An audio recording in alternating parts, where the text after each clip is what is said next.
I sat across from her at the long folding table in the community center, spine straight, palms sweating just beneath the fabric of my khakis. But I kept my hands folded loosely in my lap like I'd been taught in all those ridiculous neighborhood watch seminars they drag the women to. I wore the blazer. I had the petition signatures, 212 of them. I had the initiative. I had the loyalty. 12 years of it. I cleaned up after every 4th of July cookout I didn't plan. Covered for board members who couldn't read a budget spreadsheet if it slapped them with a fine. Trained the new welcome committee that now bragged about their community leadership on Nextdoor. I had led without the title, and now I wanted the damn title. Vice President of Whispering Oaks, HOA. Linda Hargrove, our fearless president, skimmed my proposal with all the enthusiasm of a parking enforcement officer ticketing a church van. Lips curling upward into that signature Karen smirk. You're persistent, Emily. I'll give you that, she said, tossing the packet back across the table like it was a crumpled Starbucks napkin. But let's be honest, board leadership is a lot more than being organized and dependable. God, did she go on? You're a real asset. No question, she added in the tone one uses to praise a reliable Roomba. But this role needs someone who can think big, take risks, drive real community transformation. You're great at following through on the little things, but you're just not visionary. I blinked once, twice. Kept my face neutral, like I was staring through frosted glass at the world's most entitled lawn Nazi. It's not a gender thing, she rushed to add, waving a manicured hand like she was swatting away an invisible fly. It's just, you're not board material. I smiled. That tight, helium-filled smile women have perfected through decades of being told to stay pleasant while watching their backyards get cited for unsightly bird feeders. Thank you for the feedback, I said, standing. My voice didn't shake. My hands didn't either. Not yet, she called after me, already scrolling her phone for the next victim. You've got a great thing going here in Whispering Oaks. Don't rock the boat. As if the boat hadn't already run over me with 3 denied petitions and 1 surprise $250 fine for my American flag being 2 inches too close to the driveway. Outside the community center, I walked calmly to my minivan, buckled the seat belt with mechanical grace, and started the engine with hands that hadn't fully unclenched since that smug little meeting. The door sealed. The world outside muffled itself. I was alone, and that's when the screaming began. Not out loud. Women like me don't get that luxury. But inside my head, it was a symphony of snapped HOA rulebooks and shattered ceramic gnomes. Every sentence, she said, played back on a loop like a cursed Nextdoor thread from hell. You're not visionary. Don't take it personally. You got a great thing going. What I had was 12 years of volunteering while she vacationed on HOA dues. What I had was 3 departments, welcome, events, and landscaping, funneled through my inbox like sewage pipes. And now I was being told I lacked board presence. What the hell does that even mean in a neighborhood where the biggest crisis is weather misses? Henderson's rose bushes are approved Pantone 17 to 1,463. I laughed. Not the office-safe chuckle. The kind of laugh you do when you realize your whole suburban life has been one long practical joke and you're the only one who didn't get the memo. By the time I hit the subdivision entrance, the sadness had scorched itself into something darker, something useful. Sarcastic rage. That glorious, sharp-edged fury that makes you want to set the entire HOA handbook on fire with a leaf blower and a bottle of $2 Chuck. I didn't fantasize about selling the house. I fantasized about staying, about smiling sweetly as I watched the little ivory tower she built on everyone's monthly dues collapse, patio by patio. They thought I'd walk away. No, I was going to bury her with politeness and photocopies. If they wanted to pretend I was invisible, fine. I'd become the storm they never saw coming because the flag on my porch was still waving, and now I was done playing nice. I didn't pour a glass of wine. I didn't call my neighbor friend. I walked straight into my home office, kicked off my sandals, and opened the drawer labeled just in case. Some women keep emergency snacks. Some of us keep 12 years of HOA emails, meeting minutes, budget proposals, and late-night forwarded threads flagged with "please delete" after reading. I had archived it all, not out of paranoia, but out of the quiet desperation that comes from always knowing your place in the neighborhood hierarchy is conditional. One wrong lawn height, and they toss you like expired mulch. Well, expired mulch was now curating her own revenge exhibit. Click, download, screenshot, print, highlight. My office transformed into a war room. Paper piles like bodies, yellow posts, it's like bullet holes, the soft glow of the screen burning in my retinas. And then I found it. A reimbursement form filed under Community Beautification Q4, but tagged with a project code that had already closed 6 months prior. Curious. The attached invoice was for landscaping consultation, but I recognized the vendor name, Hargrove Land Services. Linda's brother. The client didn't exist in our resident directory. I cross-referenced it with a thread from our former treasurer, something he forwarded me by mistake months ago, asking if I could clean up the metadata before upload. At the time, I thought nothing of it. Now I saw it for what it was, laundering. My fingers flew across the keyboard, hunting for patterns, misallocated dues, duplicate charges, ghost projects that somehow funded Linda's new backyard pergola, travel logs for board retreats that lined up with her Disney cruise photos on Facebook. And then the smoking gun. A compliance report submitted to the state last year, full of glossy language and fabricated metrics about 100% rule adherence. It looked professional, convincing even. But I had the original draft in my archives, the one where the numbers were real and didn't look half as pretty. Her signature at the bottom, 3 strokes of ink that turned a lion in neighborhood gospel. I sat back, heart drumming like war drums in my chest, and smiled. Not the brittle kind from before. This one had teeth. Pain was a terrible thing, but pain with a spreadsheet? That was a weapon. They thought I was just the lady who organized the block party. They forgot I was the neighborhood's memory. And now I had the kind of ammunition that didn't just end presidencies. It sank entire HOAs. I didn't sleep that night. Adrenaline replaced coffee. Fear replaced fatigue. But I was sharper than I'd felt in years. This was an impulsive rage. It was a quiet, methodical undoing. Not a breakdown, but a blueprint. I laid it all out like an architect designing the collapse of a McMansion because this time I wasn't building. I was unbuilding. Every document got duplicated, sanitized, scrubbed of metadata, time-stamped, encrypted. I bought 3 burner phones from a 24-hour Walmart 2 towns over. I downloaded a military-grade VPN from a forum that looked like it was run by someone named Hexfiend. I created dummy Gmail accounts routed through bouncing proxies across 3 continents. By dawn, I was a ghost with a printer. The packages were meticulous, evidence binders labeled with sticky tabs and cross-references.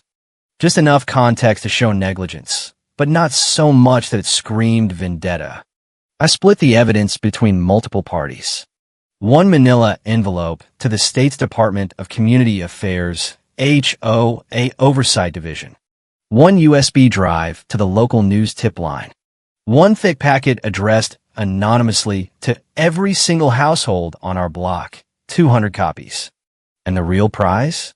That went to our largest contractor, the one who just renewed the $80,000 annual landscaping contract. I sent them a taste, just enough to question the books. To crack the surface, I dropped the mail at a blue box 6 neighborhoods away, walked, wore gloves, no camera in sight. I deleted everything from my personal devices and wiped my printer logs clean with a tool that came with a warning label in Russian. Back home, I sat on the floor in my living room in the khakis I never took off, staring at the blank wall like it might blink first. Now I had to wait. No more control, no more tweaks, just silence. Every vibration from my phone jolted me like a lightning bolt to the spine. Every knock on the door made my breath itch. Because even when you're right, revenge makes you a criminal in someone else's next-door story. But I didn't feel guilty. I felt surgical. Precise. Like the universe had handed me a hedge trimmer and whispered, "Do what they won't. The earthquake didn't come all at once. It started with a tremble, soft, almost imperceptible if you weren't trained to feel HOA fault lines. But I'd lived too long in the aftershocks of Whispering Oaks nonsense to miss a shift in air pressure. By Wednesday morning, the mood in the cul-de-sac had changed. Subtle at first, an email thread marked urgent, and no subject from a board. Two men from the Architectural Review Committee whispering too loudly near the mailboxes, then freezing like deer when I passed with my reusable grocery bags. Janine from 3 doors down had her planned tasteful garden gnome display canceled last minute after a special board review. Her face was still red from whatever she'd heard over the phone. I sipped my coffee and waved like nothing was wrong. By noon, the signs grew louder. A flurry of requests for Q4 financial documentation. A private Facebook group for board members blinked to life, filled with panicked mid-level Karens pretending to understand what material misstatement of dues meant. Wordless glances at the dog park. A lot of garage doors suddenly slamming shut. No casual gossip by the community pool. No Spotify playlist humming from open windows. Even the sprinklers sounded nervous, hissing like they knew something was coming. And then came her, President Linda Hargrove herself. She stormed down the sidewalk with her jaw clenched like it owed her money, barking orders into her AirPods to people who'd stopped listening 3 special assessments ago. Her visor was crooked. Her highlighted hair, always smugly perfect, was now desperate. Fingers raked through it like it had personally betrayed her. I watched from my front porch as she demanded a damage assessment and spat the phrase community confidence management strategy like it could plug a bullet hole in her pergola. It was happening. I had expected it to feel like revenge. But what I felt was proof. Proof that I wasn't crazy. That I hadn't imagined the corruption under all those glossy, 100% compliance newsletters and champagne toasts of the annual meeting. That my silence hadn't been cowardice. It was strategy. Everything I'd endured, the passive-aggressive fines for my aggressive tomato plants, the ideas stolen and rebranded as Linda's vision, every "you should smile more and don't rock the boat" had led to this. Still, I kept my face still, my lawn mowed to the exact 2.5 inches, my words clipped and professional. I was a model resident, timely, poised, discreet. Not a single extra gnome. At 3:42 p.m., I overheard it. Gold. Someone sent the entire neighborhood everything, whispered Mark from 47 while standing just too close to his wife at the mailbox. Not just compliance stuff, contractor kickbacks, falsified bids, the whole damn HOA zoo. His wife grunted. You think it's a new couple on Maple? No way. This is surgical. Like someone who knew exactly where to dig. They both laughed nervously. I clicked my hedge trimmer on and trimmed one perfect line. My hands didn't shake, but my pulse was alive. Not scared this time. Coiled. They were trying to patch holes in a ship that was already underwater. And I was the silent current pulling it all down. Every fake smile they ever forced on me. Every time they credited my block party ideas to Linda. That flag is a violation and don't rock the boat. I smile now, and the boat was sinking. By Friday, the emails took on a new perfume. Panic cologne with top notes of desperation and undertones of performative empathy. Subject lines like, "Let's reconnect on an exciting opportunity," and a note about your future here in Whispering Oaks. I read them sprawled on my couch in sweatpants with a chipped mug of cold tea and a bag of popcorn I never intended to share. Each new message played out like an unintentional comedy. Plot twist starring women who once forgot my name, now begging to discuss your unique skill set and redefining your role moving forward. One particularly grotesque email was from Linda herself. She had never once looked me in the eye during meetings unless it was to cite me. Now she wanted to offer me a restructured community involvement plan and a tailored leadership trajectory. Her tone tried to mimic familiarity, like we were old garden club buddies instead of neighbors who'd shared 12 years of air and zero respect. I didn't respond. I archived the emails into a folder I titled The Shrine of Oh, Now I Matter. For science. For joy. For the moment, I need to remind myself that silence is often louder than shouting. Then came the texts. I hadn't given many people my number, but still there they were, from Rachel on the welcome committee. Hey, totally weird question. Do you still have that Q3 landscaping alignment spreadsheet? Just trying to locate it, LOL. Smiley face. From Chris the treasurer. Hope you're doing okay. Miss seeing your face around the meetings. From Linda herself. Please call me. We should talk. Let's fix this. Noon. Just frantic digital breathlessness. And then the cherry on top. Next door. Someone must have forgotten to revoke my access to the private board channel. I didn't touch it, but I watched like a phantom. Watched them implode. Watched the emergency meetings called and rescheduled. The doc edits, the power grabs, the gossip, the silence. Then came a direct message from Mallory, quiet girl from the events committee. Always stayed late. Always looked like she wanted to scream, but had learned to swallow it. Hey, I know you probably don't want to hear from anyone right now, but just so you know we miss you. She's drowning. I stared at her message. My first reaction was laughter, a long, wheezing, joyless laugh that startled my cat off the couch. She's drowning.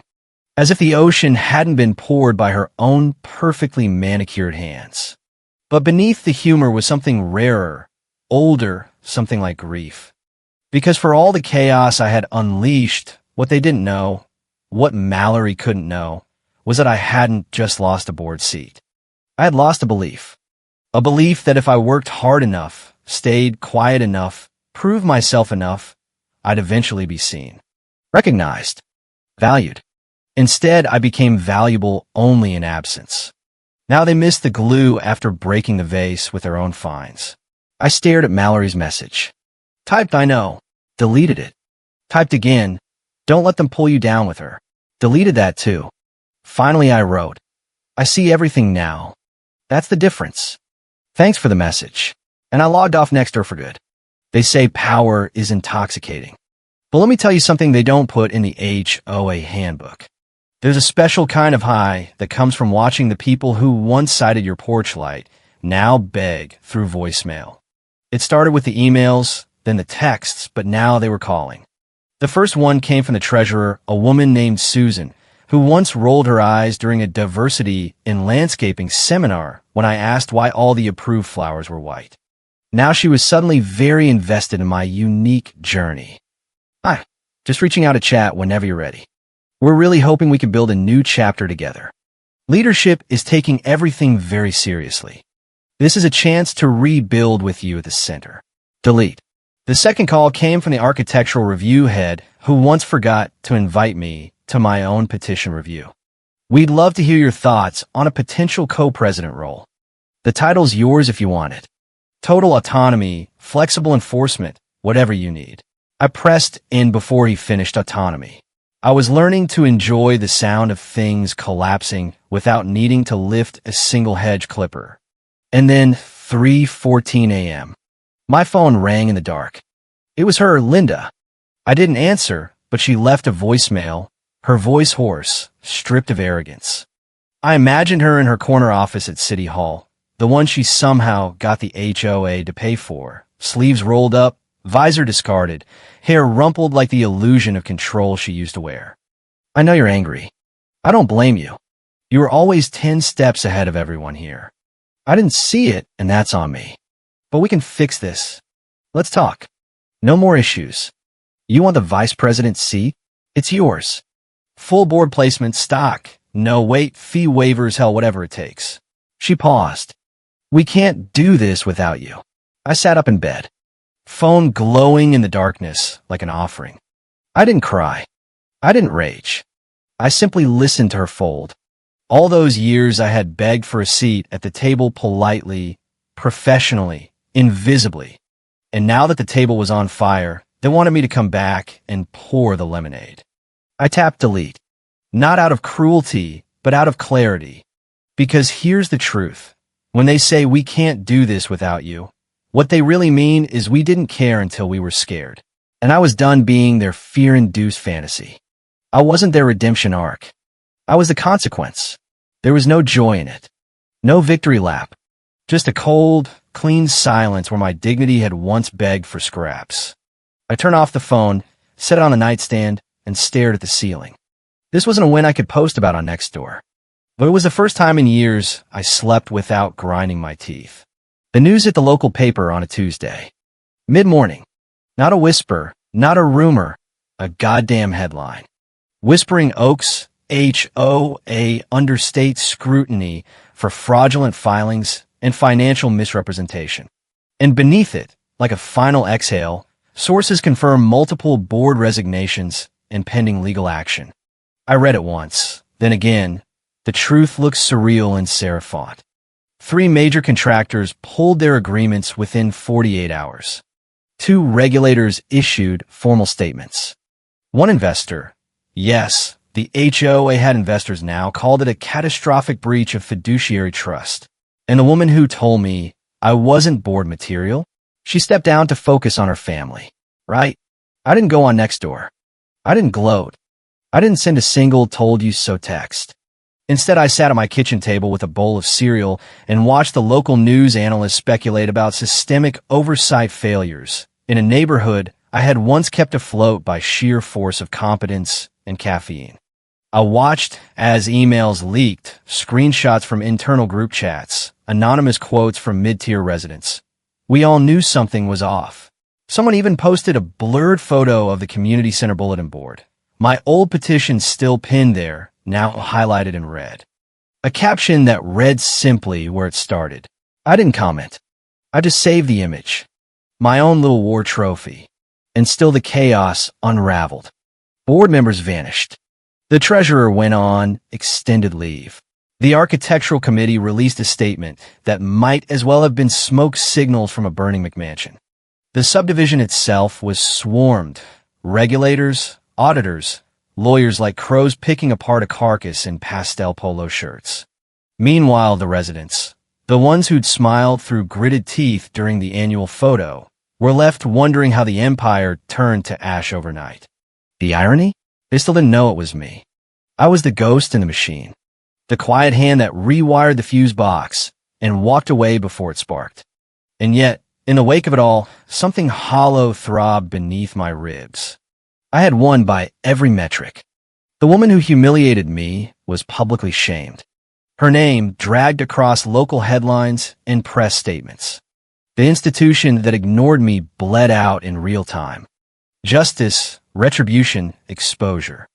It was all there. But when the camera zoomed out, I was alone. No applause. No parade. No one to whisper, "We see you now." Because I'd scorched the very earth I had once called home. Every step forward meant stepping over ashes.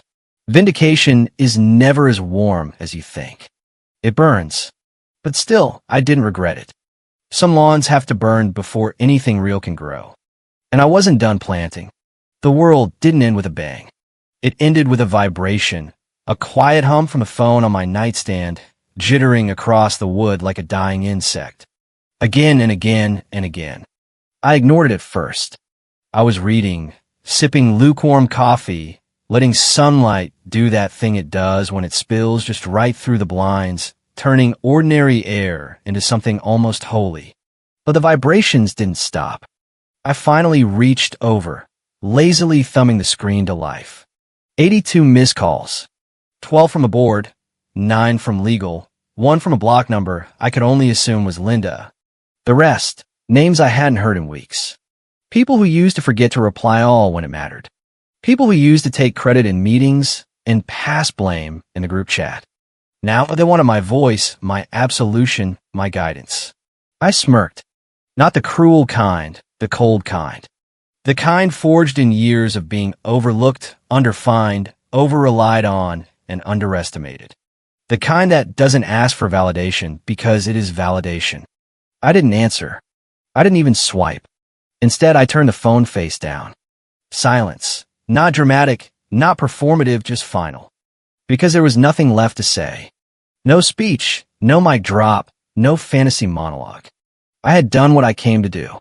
And I hadn't just dismantled their house.